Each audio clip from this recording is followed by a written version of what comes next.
कश्मीर के पहलगाम में हिंदुओं को चिन्हित कर हत्या किए जाने की घटना से देश में उबाल है। लोग भारत सरकार से पाकिस्तान के आतंकियों के खिलाफ कड़ी कार्रवाई की मांग कर रहे हैं। इसी क्रम में गुरुवार को गिरिडीह पहुंचे पूर्व सांसद सह भाजपा के प्रदेश कार्यकारी अध्यक्ष रविंद्र रॉय ने प्रेस वार्ता में रविंद्र राय ने पहलगाम घटना पर देश के सेक्युलर नेताओं पर कड़ा प्रहार किया। उन्होंने कहा कि धर्म पूछकर हिंदुओं की हत्या की गई है। इससे अधिक शर्मनाक बात सेक्युलर नेताओं के लिए और क्या हो सकती है। उन्होंने कहा कि एक तरफ देश का इकोनॉमी मोदी सरकार में तेजी से मजबूत हो रहा है तो दूसरी ओर आतंकी से ध्वस्त करने में जुटे हैं। उन्होंने आगे कहा कि जिस प्रकार झारखंड में बांग्लादेशी बसते जा रहे हैं उससे भविष्य में झारखंड की स्थिति भी भयावह हो सकती है। एक ऐसी दर्दनाक घटना घटी है 2 दिन पूर्व जिसने पूरे देश के एक एक देशभक्त का नब्ज को झंझोर कर रख दिया है। और मैं ये कहना चाहता हूं कि भारतीय जनता पार्टी का एक एक कार्यकर्ता, हम ये महसूस कर रहे हैं कि इस देश के एक एक व्यक्ति, चाहे वो जिस भी दल में हो, यदि उसको देशभक्ति की थोड़ी भी भावना उसके अंदर है तो कहलगांव के इस घटना से हम बहुत ही विक्षिप्त हैं, बहुत ही हम संवेदनशील हैं। हम काफ़ी एक प्रकार से पीड़ित हैं, मानसिक रूप से हृदयाघात हुआ है और इस पीड़ा का वर्णन शब्दों में नहीं हो सकता है। हम लगातार, कल हमने इसका विरोध किया है। घटना घटी उस समय से पूरे देश में इसका विरोध हो रहा है। कल भी भाजपा ने पूरे देश भर में मशाल जुलूस और पूरे झारखंड में मशाल जुलूस निकाला है। लेकिन मुझे लगता है कि यह जो दुर्घटना है, मैं इसे दुर्घटना ही मानता हूँ, जो षड्यंत्र करके और इस देश के एकदम जिसको कहते हैं कि निर्दोष लोग जो कश्मीर के जीवन को लौटाने के लिए जान हथेली पर रखकर कश्मीर की वादियों में सैर करने के लिए, वहाँ के लोगों में आत्मविश्वास पैदा करने के लिए अपना अर्जित धन खर्च करके कश्मीर की अर्थव्यवस्था को, वहाँ के आम आवाम की ज़िंदगी को बेहतरीन करने के लिए जो लगातार कश्मीर में टूरिज़्म बढ़ रहा था, कश्मीर में प्रवासियों का आना जाना बढ़ रहा था और कश्मीर जो वर्षों के बाद, लगभग 20-25 वर्षों के बाद एक बार सामान्य जीवन में लौटा था, तो उसको कलंकित करने का काम आतंकवादियों ने किया है। हम उसकी बहुत ही तीव्र भर्त्सना करते हैं और भाजपा इसका अपने नीचे की इकाई तक इसका विरोध करेगी। और आज भी इस देश में आतंकवादी घुसकर और यहाँ के जनजीवन में तनाव पैदा करना चाहते हैं, क्योंकि ये आतंक। भाजपा नेता अनिल टाइगर को 26 मार्च 2025 को अपराधियों द्वारा गोली मारकर हत्या कर दी गई थी, जिसके बाद बड़ी कार्रवाई करते हुए कई लोगों को जेल भेजा गया है। वहीं मुख्य आरोपी देवव्रत नाथ सहदेव पुलिस की हिरासत से अभी भी फरार है, जिसे लेकर अनिल टाइगर के परिवार और जानने वालों द्वारा आज रांची के प्रेस क्लब में बैठक बुलाई गई। बैठक में उन्होंने कहा कि लंबे समय से मुख्य आरोपी की खोजबीन की जा रही है, लेकिन पुलिस को अभी तक किसी प्रकार का कोई सुराग नहीं मिल पाया है। आखिर पुलिस क्या कर रही है? हमें लगातार धमकियां दी जा रही हैं, लेकिन हत्या का असली आरोपी अब तक फरार है। प्रेस कॉन्फ्रेंस करने का मकसद ये है कि भैया के ऊपर जो पैसे मांगने के लिए जो आरोप लगाया गया है वो बिल्कुल निराधार है। उसी का जानकारी प्रेस के माध्यम से देने के लिए हम लोग प्रेस कॉन्फ्रेंस किए हैं। और दूसरी बात कि जो भैया का जो हत्या हुआ है उसका मुख्य साजिशकर्ता मालूम हो जाने के बाद पुलिस के द्वारा प्रेस कॉन्फ्रेंस भी किया गया कि किसने मुख्य साजिश रच के अनिल टाइगर की हत्या करवाई है। आज तक वो पुलिस प्रशासन के गिरफ्त से बाहर है। उसी का न्याय को लेके हम प्रशासन से मांग करते हैं कि जल्द से जल्द उसको गिरफ्तार किया जाए और उसके ऊपर कठोर से कठोर कार्रवाई की जाए, ताकि मृतक मेरे बड़े भैया अनिल महतो को न्याय मिल सके।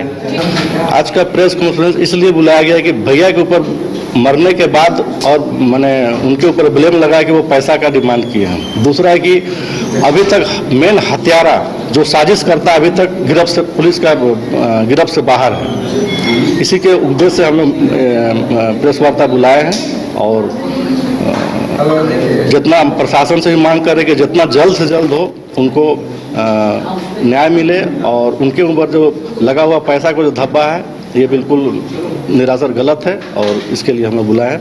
दूसरा कि हमको जो धमकी दिया गया है अभी तक उसका भी कोई खुलासा नहीं हो पाया है और बार बार हम प्रशासन से भी कह रहे हैं कि कौन धमकी देने वाला है ज़रा बताइए उसको, लेकिन अभी तक हम लोग बताने में लोग कोई सक्षम नहीं न बता पाए हैं। ये प्रशासन को आपने लिखित जानकारी दी है जी। तो क्या आपको क्या शक क्या तो जो सख्त है वो तो ज़मीन से ही जुड़ा हुआ मामला है, लेकिन भैया ज़मीन का कोई आज तक 2 रुपये उनके नाम से कोई स्टाम्प भी नहीं खरीदा है, लेकिन उनके ऊपर धब्बा लग रहा है कि ये ज़मीन में वो 50,000 रुपये डिसमिल के स्तर पे मांग रहे थे। ऐसा कोई गलत मैसेज है और ये जो भी कह रहा है वो गलत कह रहा है। मलेरिया को लेकर लोगों को जागरूक करने के लिए गिरिडीह सिविल सर्जन ने प्रेस वार्ता की, जिसमें उन्होंने मलेरिया से बचाव को लेकर कई बातें कही। उन्होंने कहा कि मलेरिया को जड़ से खत्म करने के लिए जागरूकता ही जरूरी है। विश्व मलेरिया दिवस 25 अप्रैल को प्रतिवर्ष मनाया जाता है। इस वर्ष इस अवसर पर हमारे डीएमओ, हमारे मेडिकल ऑफिसर्स और सभी जो पत्रकार बंधु हैं सभी का स्वागत, हमारे सीएमओ साहब हैं उनका भी स्वागत। चूँकि हम लोग जानते हैं कि मलेरिया एक घातक बीमारी है जिसकी रोकथाम एवं इसके बचाव के प्रति लोगों में जागरूकता बढ़ाने के उद्देश्य से विश्व स्वास्थ्य संगठन के संकल्प द्वारा वर्ष 2008 से लगातार प्रत्येक वर्ष 25 अप्रैल को विश्व मलेरिया दिवस मनाया जाता है। प्रत्येक वर्ष की भांति इस दिवस को मनाने के लिए अलग अलग थीम रखे जाते हैं। इस वर्ष का थीम है मलेरिया का अंत, हमारे साथ, पुनर्निवेश, पुनर्कल्पना, पुनर्जीवन के संकल्प के साथ। गिरिडीह जिले में भी विश्व मलेरिया दिवस मनाया जा रहा है।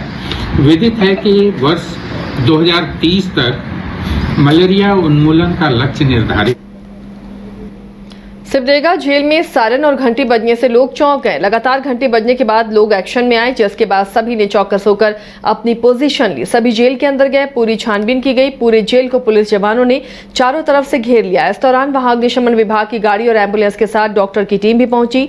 जेल सुरक्षा के मद्देनजर जेल में आपात स्थिति से निपटने के लिए मॉक ड्रिल किया जा रहा था। करीब 1 घंटे की मॉक ड्रिल के बाद डीएसपी हेडक्वार्टर ने जेल में तैनात जवान और मॉक ड्रिल में शामिल जवानों को ब्रीफ करते हुए जेल में उत्पन्न आपात स्थिति से निपटने के तरीके बताए।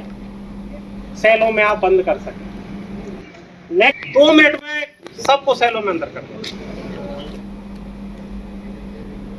चक्रधरपुर रेल मंडल में सुरक्षा और यात्री अनुभव को बेहतर बनाने के लिए कई कदम उठाए जा रहे हैं। डीआरएम तरुण हुरिया ने बताया कि इन कार्यों के कारण ट्रेन देरी से चल सकती है, लेकिन यात्रियों की सुरक्षा और सुविधा सर्वोच्च प्राथमिकता है। इन कार्यों को पूरा होने के बाद यात्रियों को बेहतर सुविधाएं मिलने की उम्मीद है। हम लोग भी स्टेशन है चक्रधरपुर मंडल में बहुत सारे काम चल रहे हैं यात्री की सुरक्षा बढ़ाने के लिए, ट्रेन सुरक्षा बढ़ाने के लिए, रेल सेफ्टी बढ़ाने के लिए, जिसके चलते हमने आप लोगों को अवगत कराया कि हमारे यहाँ पर ट्रैक की सेफ्टी बढ़ाने के लिए बहुत सारे काम चल रहे हैं। सिग्नलिंग की सेफ्टी के लिए बहुत सारे अपग्रेडेशंस हुए हैं, बहुत सारे इम्प्रूवमेंट्स हुए हैं। फिर कोचेस वैगन्स की सेफ्टी के लिए हम लोगों ने हॉट बॉक्स डिटेक्टर लगाए हैं और भी हम लोगों ने ओडीसी गेज लगाया है। फिर उसके अलावा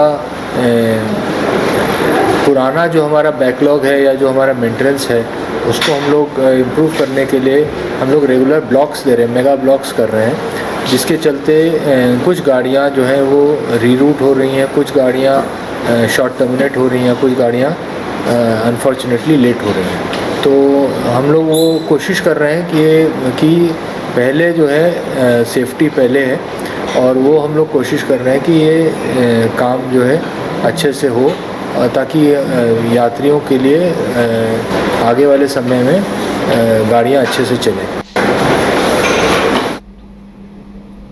गिरिडीह जिला के अंबेडकर पुस्तकालय भवन में भारतीय जनता पार्टी द्वारा संगोष्ठी का आयोजन किया गया। संगोष्ठी में मुख्य वक्ता और मुख्य अतिथि के रूप में भारत सरकार के पूर्व केंद्रीय मंत्री डॉक्टर कौशल किशोर और विशिष्ट अतिथि प्रदेश कार्यकारी अध्यक्ष डॉक्टर रविंद्र राय मौजूद रहे। मौके पर मौजूद अतिथियों ने पहलगाम में आतंकी हमले में जान गंवाने वाले लोगों की आत्मा की शांति के लिए 2 मिनट का मौन भी धारण किया। गिरिडीह में आज डॉक्टर अंबेडकर जी की जो जयंती का पखवाड़ा चल रहा है, उसमें डॉक्टर अंबेडकर जी का अपमान जो आज़ादी के पहले से और आज़ादी के बाद तक जिस तरह पंडित जवाहरलाल नेहरू और कांग्रेस ने किया, उनको बताना, जानकारी देना, और जो कांग्रेस के साथ गठबंधन करके डॉक्टर अंबेडकर जी की नीतियों का आज भी अपमान कर रहे हैं, इसका खुलासा करने के लिए एक यहाँ पर एक प्रशिक्षण कार्यक्रम है, उसी में हम शामिल हुए हैं और अपील करते हैं कि कांग्रेस ने कदम कदम पर डॉक्टर अंबेडकर का अपमान किया, पंडित जवाहरलाल नेहरू जी ने अपमान किया, और हिंदू कोड बिल जो लेकर के आए थे उसको भी पारित नहीं होने दिया। आज जो भी कांग्रेस के साथ गठबंधन करके कांग्रेस की सरकार को या उनके मिलजुल करके गठबंधन से जो भी सरकारें चलाने का काम कर रहे हैं, वो डॉक्टर अंबेडकर के अपमान कर रहे हैं, डॉक्टर अंबेडकर की नीतियों को नहीं मान रहे हैं, और डॉक्टर अंबेडकर जी का अपमान करके संविधान को भी सही तरीके से मानने का काम नहीं कर रहे हैं। इसीलिए आज की इस बैठक में उन्होंने आने का। अगली खबर गुमला से है, जहां के चैनपुर मैदान में कृषि मेले का आयोजन हुआ। चैनपुर प्रखंड के बरवे मैदान में 2 दिवसीय परमवीर अल्बर्टे कृषि मेला सह कार्यशाला का विधिवत उद्घाटन कृषि और पशुपालन सहकारिता मंत्री शिल्पी नेहा तिर्की ने किया। कार्यक्रम की शुरुआत दीप प्रज्वलित करके की गई। कार्यक्रम से पहले मंत्री ने चैनपुर स्थित परमवीर अल्बर्टे चौक की प्रतिमा पर माल्यार्पण भी किया और उन्हें नमन किया। कार्यक्रम के दौरान उन्होंने वहां मौजूद लोगों को संबोधित करते हुए कहा कि ये पहली बार है जब कृषि मेला के साथ ही कृषि कार्यशाला का भी आयोजन किया जा रहा है। इस मेले और कार्यशाला का मुख्य उद्देश्य किसानों को नई और उन्नत तकनीक और कृषि यंत्रों की जानकारी देना है। डोगरी तो चैनपुर की जरूरत होती है और ऐसा मानना है माननीय मुख्यमंत्री